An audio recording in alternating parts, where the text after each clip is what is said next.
Mesdames, Mesdemoiselles et Messieurs, bonsoir et bienvenue dans cette édition dédiée aux attentats de Paris. Vendredi 13 novembre, l'horreur et l'émotion se sont emparées du monde à 21h16. Des attaques simultanées ont fait 129 morts et 352 blessés dans la capitale française, Paris, ville la plus visitée au monde.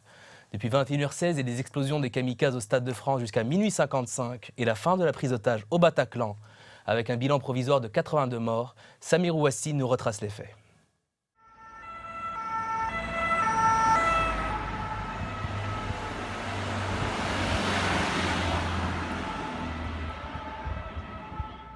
Plusieurs hommes armés à visage découvert font irruption et ouvrent le feu dans la salle de spectacle du Bataclan où se produit le groupe blues américain Eagles of Death Metal. Une prise d'otage de près de 3 heures a lieu, au moins 82 personnes sont tuées. Je les ai clairement entendus dire aux otages: c'est la faute de Hollande, c'est la faute de votre président, il n'a pas à intervenir en Syrie. Ils ont aussi parlé de l'Irak, a raconté Pierre Janazak, 35 ans, animateur radio et TV qui se trouvait dans la salle. L'assaut a été lancé par la police peu avant minuit 30 et s'est terminé vers 1h. Les 4 assaillants sont morts, dont 3 en actionnant leur ceinture d'explosifs. Simultanément, une première explosion se produit à 21h20 aux abords du Stade de France où doit se dérouler la finale de l'Euro en juillet 2016. Le président français François Hollande, qui assistait à un match de football France-Allemagne, est immédiatement évacué. Les entrées et sorties du stade sont bouclées. Au total, 3 explosions retentissent autour de l'enceinte sportive. Une personne est morte, ainsi que 3 kamikazes. Dans l'est de Paris, rue de Charonne, 18 personnes ont péri dans une scène de guerre. Un homme dit avoir entendu des tirs pendant 2-3 minutes, des rafales. J'ai vu plusieurs corps à terre, ensanglantés, lâche-t-il. Selon lui, un café et un restaurant japonais ont été la cible des tirs, juste en face du foyer Palais de la Femme. Un peu plus au nord, une fusillade éclate à l'angle des rues Bichat et Alibert, sur la terrasse du restaurant Le Petit Cambodge. Bilan, au moins 12 morts. C'était surréaliste. Tout le monde était à terre. Personne ne bougeait, a relaté une femme. C'était très calme. Les gens ne comprenaient pas ce qui se passait. Une fille était portée par un jeune homme dans ses bras. Elle avait l'air morte, a-t-elle ajouté. À quelques centaines de mètres du Bataclan, rue de la Fontaine-Roi, la terrasse d'une pizzeria, la Casa Nostra, est visée. 5 personnes sont abattues par plusieurs rafales d'une mitrailleuse automatique, selon un témoin, Mathieu, 35 ans. Il y avait au moins 5 morts autour de moi, d'autres dans la rue, du sang partout, j'ai eu beaucoup de chance. Un autre témoin raconte qu'il a vu une Ford Focus noire qui tirait, puis plusieurs douilles par terre.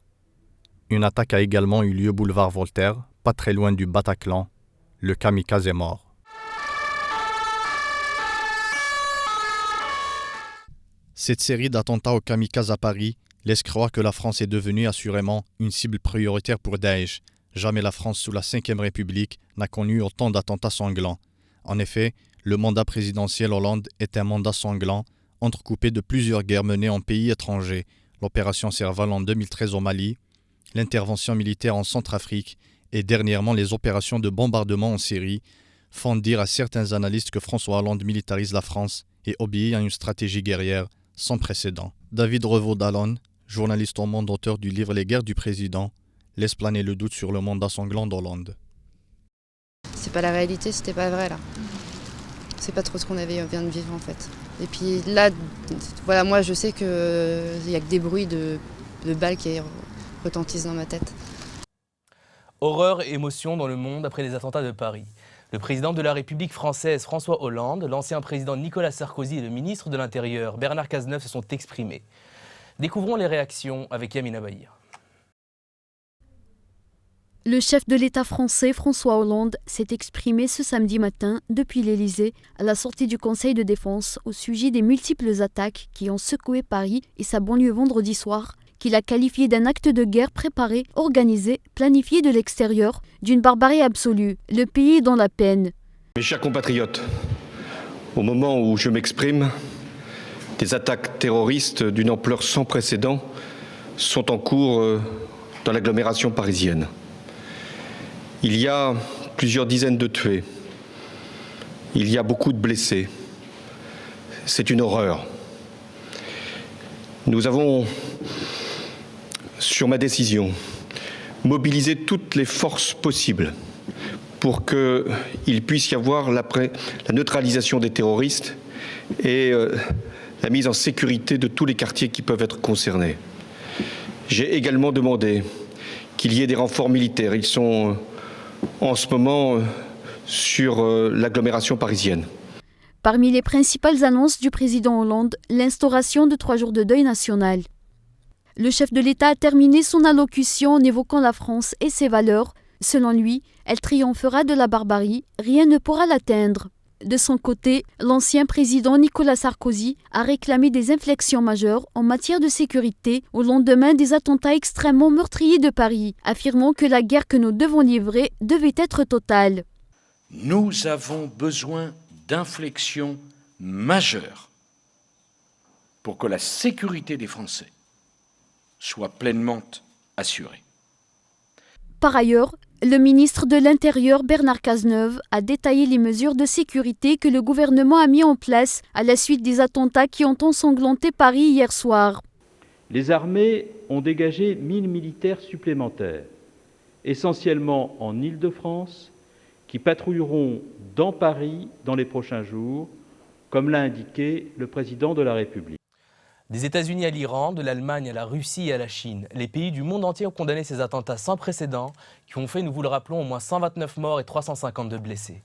Le président de la République, Abdelaziz Bouteflika, et le ministre des Affaires étrangères et de la coopération internationale, Ramtan Lamamra, ont condamné avec vigueur ces attaques et exprimé leur solidarité envers la France. Les réactions avec Yamina Bahir. Le président de la République, Abdelaziz Bouteflika, a exprimé ce samedi sa profonde indignation suite aux attentats qui ont visé la veille la capitale française, les qualifiant de véritables crimes contre l'humanité dans un message adressé à son homologue français François Hollande.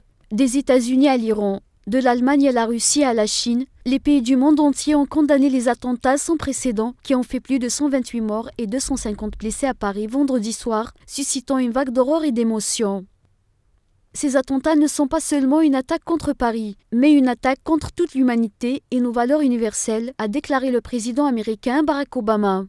Le secrétaire général de l'ONU, Ban Ki-moon, a dénoncé lui aussi des attaques terroristes méprisables et dit se tenir aux côtés du gouvernement et du peuple français. Dans une déclaration unanime, les 15 pays du Conseil de sécurité de l'ONU ont condamné de la manière la plus ferme les attaques terroristes lâches et barbares. Le Vatican a exprimé à son tour son émotion, évoquant une attaque contre la paix de toute l'humanité et requiert une réaction décisive et solidaire de notre part à tous. Le Premier ministre britannique David Cameron a dénoncé les attentats terroristes terrifiants et écœurants. Nos pensées et nos prières vont au peuple français. Nous ferons tout ce qui est possible pour aider. La chancelière allemande Angela Merkel s'est elle aussi déclarée profondément choquée. Nous allons tout faire pour aider à la chasse des auteurs et des instigateurs et pour mener le combat ensemble contre ces terroristes, aux côtés de la France, a-t-elle dit. Le Premier ministre russe, Dmitry Medvedev, a appelé la communauté internationale à s'unir contre l'extrémisme et à apporter une réponse forte aux actions des terroristes. L'imam de la mosquée Al-Azhar, la plus prestigieuse institution de l'islam, Ahmed Al-Tayyib, a condamné les attaques odieuses et a appelé le monde entier à s'unir pour faire face à ce monstre du terrorisme. Le président turc, Tayyip Erdogan, a présenté ses condoléances les plus profondes à la France et réclamé un consensus de la communauté internationale contre le terrorisme.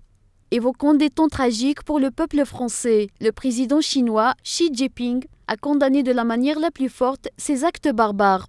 Le président iranien Hassan Rouhani a reporté un voyage prévu en Europe après les attentats et a condamné les attaques, les qualifiant de crimes contre l'humanité.